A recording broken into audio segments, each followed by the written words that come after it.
آمینه طاهره که این روزها بنابر روایت 75 روز ایام شهادت اون بزرگوار امیرالمومنین، این روزها با دل شکسته،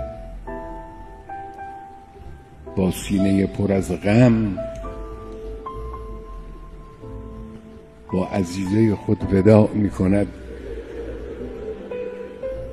ودیعه گرانبهای پیغمبر رو به او بر می گرداند. دل امیرالمومنین پر از غم است، اما اراده او و همت او مطلقاً کاستی نگرفته است. این درس برای من و شما. گاهی دل از غم مالامال می شود. هست از این قبیل قضایا در زندگی انسان، چه زندگی فردی چه زندگی اجتماعی، اما عزم و اراده باید راسخ بماند، گام باید محکم برداشته بشود. غمهایی هست که کوهها رو میشکنه، انسان مؤمن رو نمیتوانه بشکنه. راه رو باید ادامه